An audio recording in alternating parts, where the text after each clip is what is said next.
Hello everyone, this is Niloufer Neha Khan and welcome to our YouTube channel Shikshalaya. तो आज हम बात करेंगे हमारे यूनिट सेकंड के बारे में। आज से यूनिट सेकंड की क्लासेस आपकी शुरू हो जाएंगी। ठीक है, ये यूनिट सेकंड का फर्स्ट टॉपिक है आपका। ठीक है, और ये जो फर्स्ट टॉपिक है इसमें जो इम्पोर्टेंट चीज़ें हैं वो सारी मैं आपको बता दूँगी। और रही बात आपके यूनिट फर्स्ट की, तो फर्स्ट यूनिट में हमने फ्रेंच रेवोल्यूशन, ठीक है, और रशियन रेवोल्यूशन, नाजिज़म, ठीक है, ये सब पढ़ा। हिटलर का उदय कैसे हुआ, ये सारी चीज़ें हमने फर्स्ट यूनिट में पढ़ी। लेकिन जो सेकंड यूनिट है ये हमारा कौन सा है? लाइवहुड, इकोनॉमिक्स एंड सोसाइटीज़, यानी कि हमारा जीविका, अर्थव्यवस्था और समाज। अब इसमें हम इस यूनिट में हम पढ़ेंगे क्या बेसिकली, पहले मैं आपको ये बता देती हूँ कि आधुनिक विश्व में देखिए वनवासी, चरवाहा समुदाय और किसानों की ज़िंदगी किस तरह बदल दी गई। ठीक है, क्योंकि इससे पहले उनकी जो लाइफस्टाइल था वो किस तरीके से था, और जब आधुनिक विश्व यानी कि ये कह लीजिए जो औद्योगिकरण आया, ठीक है, इसने किस तरीके से लोगों के जीवन को प्रभावित किया। और इस चैप्टर में हम जो पढ़ेंगे वो मेन पढ़ेंगे कि जो लोग जंगलों में रहते थे, ठीक है, अलग अलग समुदाय के, उनकी ज़िंदगियों पर क्या असर पड़ा। ये जो वन कानून बनाए गए, ठीक है, वनों के लिए 19वीं सदी में, क्योंकि उद्योग और शहरों का ये एक तरीके से उत्थान हो रहा था। ठीक है, तो उस समय लकड़ियों की बहुत ज़्यादा मतलब ज़रूरतें हो रही थी, और लोग अपने व्यवसाय के रूप में भी कई चीज़ें देख रहे थे। लेकिन एक बैक हैंड मतलब जो पीछे की चीज़ें थी वो क्या थी, जैसे कि लोग अपने जो लोग थे वो किस तरीके से जीवन यापन करते थे, या कह लीजिए जो किसान थे, घुमंतू किसान, या कह लीजिए झूम खेती। आप जानते होंगे झूम खेती क्या होती है? जब लोग एक जगह से दूसरी जगह, दूसरी से तीसरी, ऐसे मतलब करते करते खेती करते हैं। ठीक है, किसी भी फिक्स एक जगह पे, पर्टिकुलर एक जगह पे खेती नहीं करते, वो घूम घूम के, तो इसलिए इन्हें घुमंतू किसान भी कहा जाता है, या घुमंतू या झूम खेती भी कहा जाता था। ठीक है, तो इस चैप्टर में हम पढ़ेंगे कि औपनिवेशिक जो नियंत्रण था उस समय किस तरीके से लोगों के जीवन को प्रभावित किया गया। ठीक है, कैसे वन कानून बनाए गए जिससे कि, और इसमें हम बहुत सारे विद्रोह के बारे में भी पढ़ेंगे, जैसे कि संथाल विद्रोह, रंपा विद्रोह, ठीक है, और आपका और बस्तर विद्रोह। देखिए बस्तर तो बहुत ज़्यादा इम्पॉर्टेंट है इस चैप्टर में। क्यों? क्योंकि उसका है ना काफ़ी डिस्क्राइब वे में इस चीज़ को बता रखा है। तो वैसे तो मैंने ऑलमोस्ट जो आपके विद्रोह हैं वो सारे कवर किए हैं, और सारी चीज़ें मैं बता दूंगी। लेकिन एक रिक्वेस्ट है आप लोगों से कि अभी तक अगर आपने क्लास को शेयर नहीं किया और चैनल को सब्सक्राइब नहीं किया है तो प्लीज़ कर लीजिए। मैं आपके लिए ऐसी ही इंफॉर्मेटिव वीडियोज़ लाती रहती हूँ जो कि आपके KVS और KVS TGT SST के लिए और DSSB TGT SST के लिए बहुत यूज़फुल है। और अगर कोई बच्चा है जो KVS TGT हिस्ट्री की प्रिपेयर कर रहा है तो उसके लिए भी ये यूज़फुल रहेगी। ठीक है, और DSSB TGT हिस्ट्री वाले के लिए भी यूज़फुल रहेगी, क्योंकि ऑलमोस्ट सिलेबस सेम ही रहता है, लेकिन कुछ चीज़ें PGT में ऐड ऑन हो जाती हैं। ठीक है, तो ये चीज़ याद रखिएगा। देखिए इस चैप्टर में मैंने जैसे आपको बता दिया कि हम मोस्टली जो बात करेंगे कि जंगलों में रहने वाले विविध समुदायों के जीवन पर किस तरीके से प्रभाव हुआ। ठीक है, और किस तरीके की नीतियां बनाई गई, किस तरीके के कानून बनाए गए। ठीक है, इन सब के बारे में पढ़ेंगे। तो चलिए शुरू करते हैं हमारे चैप्टर को। तो चैप्टर के से शुरू करने से पहले अगर आप थोड़ा सा इस चीज़ पे ध्यान देंगे कि चैप्टर का जो नाम है यानी कि वन्य समाज और औपनिवेशवाद, अगर आप थोड़ी सी ध्यान से देखेंगे तो आपको चैप्टर के नाम से ही कई चीज़ें क्लियर होंगी, जैसे कि वन्य समाज और औपनिवेशवाद का क्या। देखिए जब ये अंग्रेज ये ईस्ट इंडिया कंपनी एक तरीके से कहूँ तो जब ये व्यापार करने के बहाने से इंडिया में एंटर हुए थे, और एंटर होने के बाद इन्होंने धीरे धीरे अपना नियंत्रण कायम कर लिया। ठीक है, और एक टाइम ऐसा आया कि पूरा औपनिवेशवाद इन्होंने भारत को बना लिया अपना, और इन्होंने क्या करा कि धीरे धीरे चीज़ों को अपने नियंत्रण में लेना शुरू किया, जैसे कि जंगल हो गए। ठीक है, कई जो प्राकृतिक चीज़ें थी उन्हें अपने नियंत्रण में लेना शुरू किया। अब यहाँ पर जब औद्योगिक क्रांति आई, ठीक है, औद्योगिक क्रांति के बाद से या कह लीजिए बहुत सारी चीज़ें, फैक्ट्रियाँ विकसित हुई। अब इन फैक्ट्रियों को बनाने के लिए बहुत ज़्यादा लकड़ियाँ चाहिए थी, ठीक है, बहुत ज़्यादा लकड़ियाँ चाहिए थी, बहुत सी चीज़ें थी। अब यहाँ पर क्या था कि कई लोग जो थे वो वनों में भी निवास करते थे और वो अपने उन्हीं या कह लीजिए उन जंगलों में निवास करते थे। तो उन जंगलों पे एक तरीके से ब्रिटिश सत्ता जो थी वो अपने नियंत्रण के लिए कई कानून उन्होंने बनाए, ठीक है। अब इन कानूनों के कारण इन लोगों पर क्या असर हुआ इसके बारे में हम पढ़ेंगे। और देखिए कई चीज़ें ना इस चैप्टर में अननेसेसरी भी दे रखी हैं, जो मतलब सिर्फ अंडरस्टैंडिंग के लिए हैं। तो लेकिन मैंने कोशिश की है कि आपको सारी ऑथेंटिक चीज़ें और जो फैक्चुअल इंफॉर्मेशन उसमें दी हुई है वो सारी मैं आपको प्रोवाइड कर सकूं, ताकि कम समय में आपकी ज़्यादा थोड़ा सा एक बेस आपका क्लियर हो जाए कि हमें किस तरीके से किन चीज़ों को लेकर चलना है, ठीक है। तो यहाँ पर अगर हम बात करें वन उन्मूलन के कारण, यानी कि वन उन्मूलन, पहले तो आप ये बताइए वन उन्मूलन होता क्या है। तो वन उन्मूलन होता है कि जब बड़े पैमानों पे वनों की या कह लीजिए पेड़ों की जो कटाई होती है उसे हम वन उन्मूलन कहते हैं। अब इसी के ही मतलब इसके कारण क्या क्या हैं, तो कारण क्या क्या हैं, औद्योगिकरण, ठीक है, चरगाहों के लिए, ठीक है, और कृषि के लिए और ईंधन की लकड़ी के लिए इनका इस्तेमाल होता है। इनका कारण ये कारण बने हैं वन उन्मूलन के, ठीक है। लेकिन अगर आप देखेंगे तो जो औद्योगिकरण स्टार्ट हुआ या कह लीजिए औद्योगिक क्रांति के बाद कई सारी फैक्ट्रियाँ विकसित हुई। अब इन फैक्ट्रियों को चलाने के लिए लकड़ियों की भी आवश्यकता थी, ईंधन की भी आवश्यकता थी। तो यहाँ पर कहीं ना कहीं वनों का जो एक तरीके से शोषण शुरू हो गया, ठीक है। अब यहाँ पर एक चीज़ मैं थोड़ा सा बताना चाहूँगी कि वनों से हमें क्या क्या प्राप्त होता है, ठीक है, जैसे कि कागज़, फल, फूल, जड़ी बूटियाँ, शहद, चाय इत्यादि, ठीक है, ये सारी चीज़ें। अब अगर आप इन सब चीज़ों को नोट करेंगे तो ये हमारे बेसिक नीड्स हैं। अगर ह्यूमन लाइफ में हम फल फूल इन सबको ही नष्ट कर देंगे तो कहीं ना कहीं हमारा जो जीवन भी संकट में आ सकता है। क्यों? क्योंकि पेड़ों से आपको पता है कि हमें ऑक्सीजन मिलता है सही मात्रा में, कई चीज़ें हमारे लिए पेड़ों से ही प्रोवाइड होती हैं, ठीक है। तो यहाँ पर ये चीज़ बहुत ज़रूरी हो जाती है कि आप किस तरीके से चीज़ों को लेके चलेंगे। 1700 ईस्वी से 1995 के बीच, ठीक है। अब कुछ फैक्ट्स मैंने इसमें नोट डाउन कर रखे हैं तो वो आप अपनी कॉपी में भी ध्यान से लिखेंगे, ठीक है।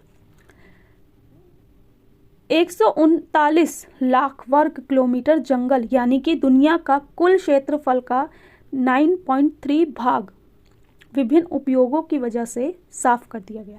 अब ये थोड़ा सा फैक्चुअल इन्फॉर्मेशन है लेकिन इसे आप ज़रूर याद रखिएगा, क्योंकि आपको है ना एनसीईआरटी में से इसी तरीके की चीज़ें आपसे पूछ ली जाती हैं कि या तो इस तरीके से पूछ लेंगे कि 1700 और 1995 के बीच कितने वर्ग किलोमीटर के क्षेत्रफल को क्लीन किया गया था, ठीक है, साफ़ किया गया था, या फिर कह लीजिए दुनिया के कितने प्रतिशत हिस्से को अलग अलग वजहों से साफ़ किया गया था। तो यहाँ 9.3 आ जाएगा आपका, ठीक है। फिर अगर हम बात करें औपनिवेशिक शासन के दौरान वनों उन्मूलन के कारण क्या थे। देखिए सिर्फ ये जो वनों का उन्मूलन हो रहा था, सिर्फ एक तरीके से भारतीय जो थे वो कहीं ना कहीं कई चीज़ें ध्यान में रखते थे, लेकिन जो औपनिवेशिक शासन था, ठीक है, जो अंग्रेज़ थे, इन्होंने बहुत हर तरीके से दोहन किया था जंगलों का, क्योंकि इन्हें लकड़ियाँ चाहिए थी, ठीक है, और रोपण फसलों की, अब आपको पता ही है कि जो फसलें थीं, फसलों की भी वैरायटियों में इन्हें कई चीज़ें चाहिए थी, ठीक है, रोपण फसलों की मांगों को पूरा करने के लिए, ठीक है, वैज्ञानिक वानिकी या बागान व्यवस्था के लिए, ठीक है, जहाज व रेलवे लाइनें के निर्माण के लिए। अब यहाँ पर बीच बीच में आपके ना एनसीईआरटी में फैक्ट्स दे रखे हैं, तो वो मैंने सारे लिखे हुए हैं जितने भी इम्पोर्टेंट हैं, ठीक है।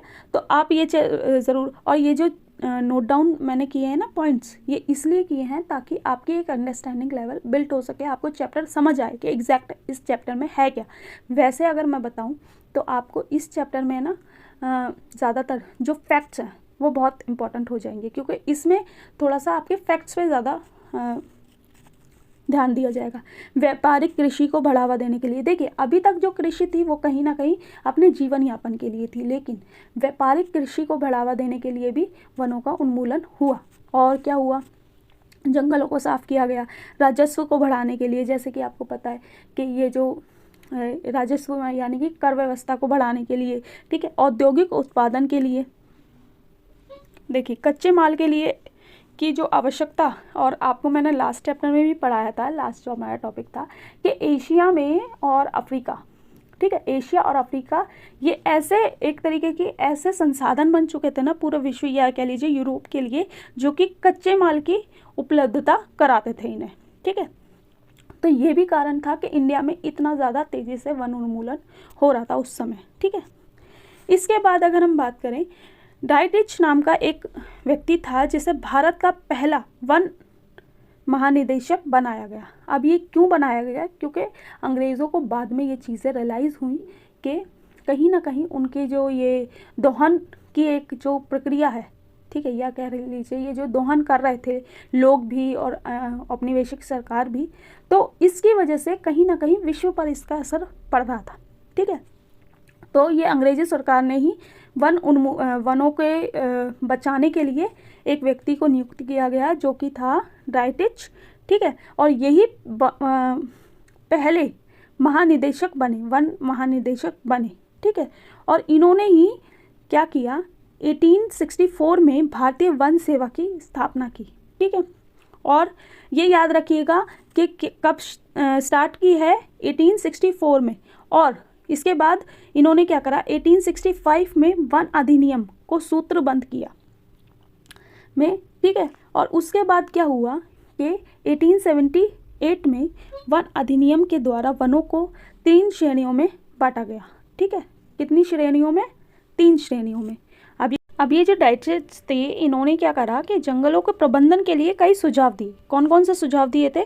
यानी कि देखिए, इन्होंने कहा कि लोगों को संरक्षण विज्ञान में प्रशिक्षण देना, यानी कि उन्हें सिखाना कि किस तरीके से संरक्षण किया जाए वनों का। फिर दूसरा सुझाव क्या था? वन संपदा के उपयोग संबंधी नियम बनाना, यानी कि जो कई ऐसी चीज़ें थीं जो विलुप्त होने की कगार पे थीं, और कई ऐसी चीज़ें थीं जो लोगों को पता नहीं थी, तो उनके लिए नियम कानून बनाना, ताकि एक कह लीजिए एक वनों का संरक्षण किया जा सके, ठीक है। फिर उसके बाद इन्होंने तीसरी जो सुझाव दिया था वो ये दिया था कि पेड़ों की कटाई के लिए पशुओं को चराने पर पाबंदी लगा दी, ठीक है। अब ये जितने भी इन्होंने सुझाव दिए थे, इसका नेगेटिव इम्पैक्ट भी हुआ। वो क्या हुआ कि देखिए, ये बीच में एक फैक्ट आ गया है, जॉर्ज यूल नामक जो एक व्यक्ति था, अंग्रेज़ी अफसर था, इसने अकेले ही 400 बाघों को मार डाला। अब ये मैंने इसलिए इसमें रखा है ना कि आपके जो NCERT या कह लीजिए DSSB या KVS, ये जितने भी ये प्रॉपर NCERT को फॉलो करते हैं, ठीक है। और NCERT में अगर आप फैक्ट्स देखेंगे ना तो बहुत ज़्यादा इंपॉर्टेंट रोल प्ले करते हैं। तो फैक्ट में आपका ये जॉर्ज यूल नामक एक व्यक्ति थे जिन्होंने अकेले ही 400 बाघों को मार डाला, ठीक है। तो ये फैक्ट है, इसे याद रखिएगा। और ऐसे छोटे छोटे फैक्ट्स है ना, याद रखिए, क्योंकि जो NCERT है ना, उसमें आपको एक एक लाइन, आपके लिए कौन सी लाइन कब इम्पॉर्टेंट हो जाए आपको खुद नहीं पता होगा, ठीक है। तो उसके बाद देखिए, ये जो वनों के कानून बनाए गए थे ना, इन कानूनों के विद्रोह हुए, ठीक है। अब विरोध में कई चीज़ें हुई, जैसे कि इनके विरोध में कई विद्रोह हुए, जैसे कि संथाल विद्रोह, मुंडा विद्रोह, रंपा विद्रोह, बस्तर विद्रोह। देखिए, एक एक करके मैं थोड़ा सा बता रही हूँ एक एक विद्रोह के बारे में, तो आप अपनी कॉपी, वैसे मैंने आगे भी बता रखा है, लेकिन प्लीज़ आप लोगों से रिक्वेस्ट है, कॉपी और पेन लेकर बैठा करें, जो चीज़ मैं बता रही हूँ वो नोट डाउन ज़रूर करते रहें। देखिए, संताल विद्रोह जो था 1855 से 1856 तक चला, ठीक है। और इसके जो प्रमुख नेता थे वो थे सिंधु और कानू, ठीक है। ये 2 नाम तो आपके NCERT में दे रखे हैं, लेकिन इसमें सिंधु कानू तो है ही, लेकिन 2 नाम आप और लिख लीजिए, चांद और भैरव, ठीक है। ये 2 नाम भी थे जो कि बहुत ज़्यादा इंपॉर्टेंट रोल प्ले किया था इस विद्रोह में। अब ये जो संथाल जगह थी, ठीक है, और ये कहाँ पर हुआ था? झारखंड में, संथाल परगना झारखंड में हुआ था, ठीक है, ये याद रखिए। और जो इसके तत्कालिक कारण क्या थे? एक तरीके से शुरुआत जो इसकी हुई थी वो 30 जून 1855 में शुरू हुआ, ठीक है। और प्रमुख नेता मैंने आपको बता दिए। और इसके तत्कालिक कारण क्या थे? ये कि जो बेगारी व्यवस्था थी ना, उसके विद्रोह में ये शुरू हुआ था, ठीक है। क्योंकि जो जनजातियां थीं उनका इतना शोषण हो रहा था कि उनके जीवन पे भी अब संकट संकट बन चुका था। ठीक है, इसके बाद हम बात करें मुंडा विद्रोह की, जो कि 1898 से 99 तक चला।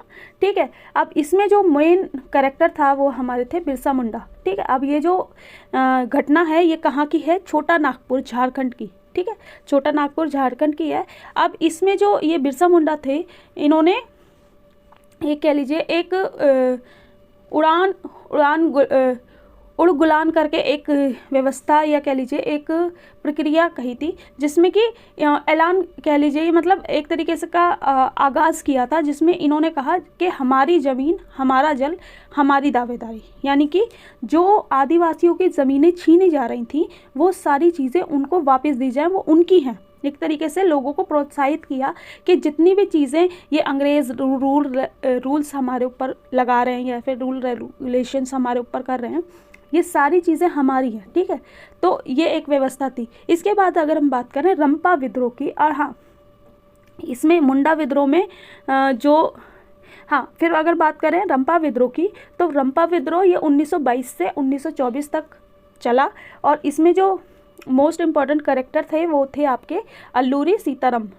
ठीक है, और आपके इसमें एनसीईआरटी में एक नाम नहीं दे रखा, कोमाराम। ठीक है, कोमाराम एक और नाम थे, जो कि इसमें अल्लूरी सीतारामन के साथ उनका भी बहुत बड़ा हाथ था। ठीक है, तो दोनों नाम लिख लीजिएगा। अब ये भी एक मतलब एक बहुत बड़ा विद्रोह बनकर उभरा था। लेकिन एनसीईआरटी में आपके जो चैप्टर है उसमें सबसे ज़्यादा जो मेन फोकस किया गया है वो आपका है बस्तर विद्रोह।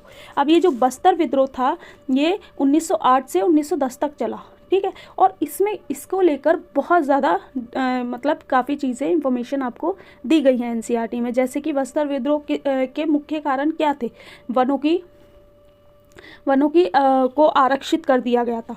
ठीक है, ठीक है, आरक्षित कर दिया, और घुमंतु खेती पर रोक लगा दी गई, शिकारों पर रोक लगा दी गई, और जो जनजातियां थीं उन्हें किसी भी तरीके के जो उनका जीवन यापन जिस तरीके से चल रहा था जंगलों पे ही निर्भर था, तो वो भी चीज़ें प्रभावित हुई थी।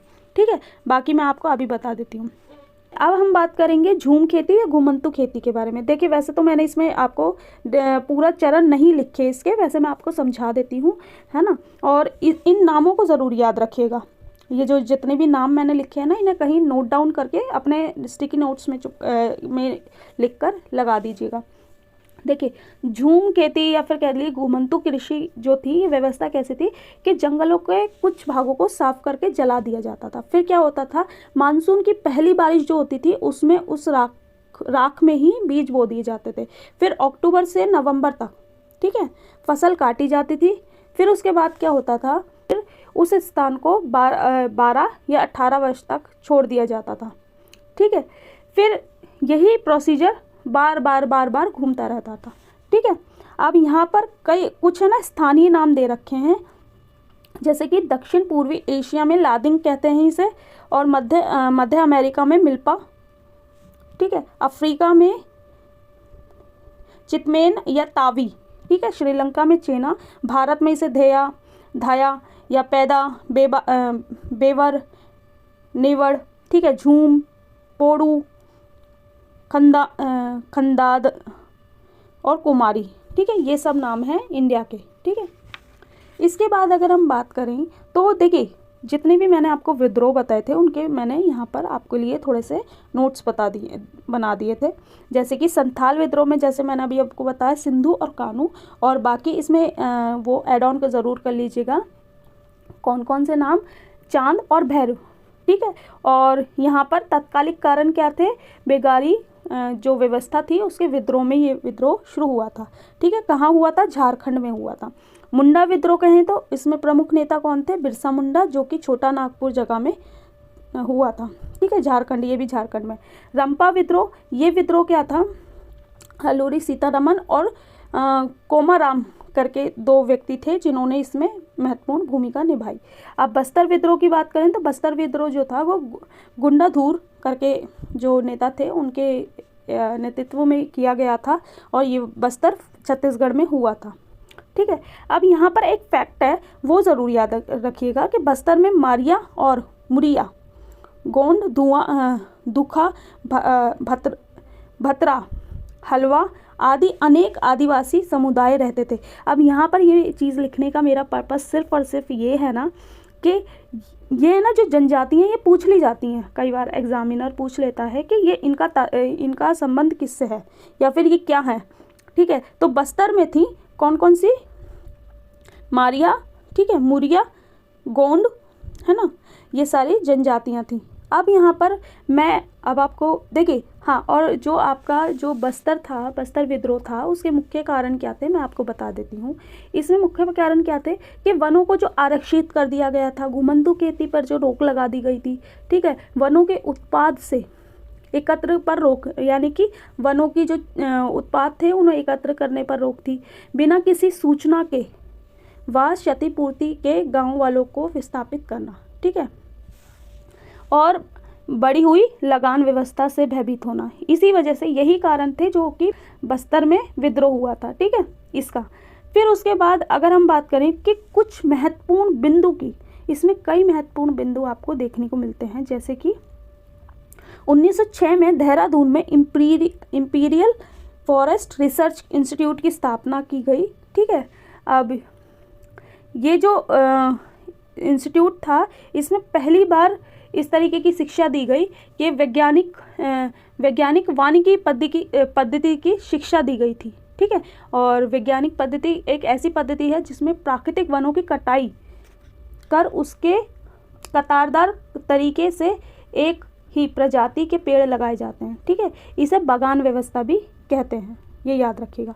जावा जो जगह है आजकल इंडोनेशिया के प्रमुख चावल उत्पादक क्षेत्रों में से आता है, ठीक है। इसके बाद अगर हम बात करें कलंग जो थे वो आपके कुशल लकड़हारे थे, ठीक है, जो कि सोगान की कटाई में निपुण थे और ये घुमंतू किसान भी थे, ये याद रखिए, ठीक है। इसके बाद अगर हम बात करें ब्लो डॉग स्टेन करके एक व्यवस्था थी। इसमें क्या होता था ना, डचों ने पहले तो जंगलों को खेती की ज़मीनों पर लगान लगाना शुरू कर दिया। फिर क्या हुआ कि कुछ गांवों को इन शर्त पर इससे मुक्त कर दिया गया कि वे सामूहिक रूप से पेड़ काटने और लकड़ी ढोने के लिए उन्हें फ्री में मुक्त भैंस उपलब्ध कराएंगे, और इसी व्यवस्था को ब्लो डॉग कहा गया, ठीक है। अब इसके बाद अगर हम बात करें, ये बहुत इम्पोर्टेंट है, देवसारी क्या था, एक उत्पाद के बदले में लिए जाने वाला शुल्क था, ठीक है। क्या था ये, शुल्क था, यानी कि कर था, ठीक है। तो यहाँ मैंने कोशिश की है कि आपको सारी ऑथेंटिक चीज़ें मैं पहुँचा दूँ, लेकिन हो सकता है आपको कई चीज़ें ऐसी लगेंगी कि बहुत शॉर्ट वे में चीज़ें मैंने समझाने की कोशिश की हैं, ताकि आपकी है ना एक फैक्चुअल इन्फॉर्मेशन भी आपके पास आ जाए एंड आपको एक कॉन्सेप्ट क्लैरिटी भी हो जाए, ठीक है। वैसे मैंने कोशिश की है सारी चीज़ें प्रोवाइड करने की, लेकिन अगर कुछ रह गया होगा तो आप प्लीज़ कमेंट बॉक्स में कमेंट करना। मैं कोशिश करूँगी कि आपकी चीज़ों को फुलफ़िल किया जा सके, लेकिन आप लोगों से प्लीज़ रिक्वेस्ट है, थोड़ा सा मुझे भी मोटिवेट किया करें, क्योंकि जब व्यूज़ नहीं आते ना, आप इतनी मेहनत करते हो, क्योंकि आपको लगता है सिर्फ मैं ऐसे ही पढ़ा देती हूँ, इसके पीछे का बैकग्राउंड क्या होता है वो मैं ही जानती हूँ। तो आप लोगों से बस मैं इतनी रिक्वेस्ट करती हूँ कि आप लोग प्लीज़ इन चीज़ों को सपोर्ट करें, ज़्यादा से ज़्यादा शेयर करें, दैट्स इट। इसके अलावा मुझे आपसे कुछ नहीं चाहिए। और रही बात आपके नोट्स की, तो देखिए मैं नोट्स बना रही हूँ, लेकिन मुझे क्लासेस भी लेनी होती है, कई चीज़ें, लेकिन हाँ मैं कोशिश कर रही हूँ सारी चीज़ें आपको टाइमली दे दी जाएँ। और प्लीज़ आप लोगों से रिक्वेस्ट है कि वीडियो को लाइक एंड शेयर ज़रूर करें और चैनल को सब्सक्राइब ज़रूर करें। वीडियो अच्छी लगी है तो लाइक एंड शेयर करें। Thank you for watching.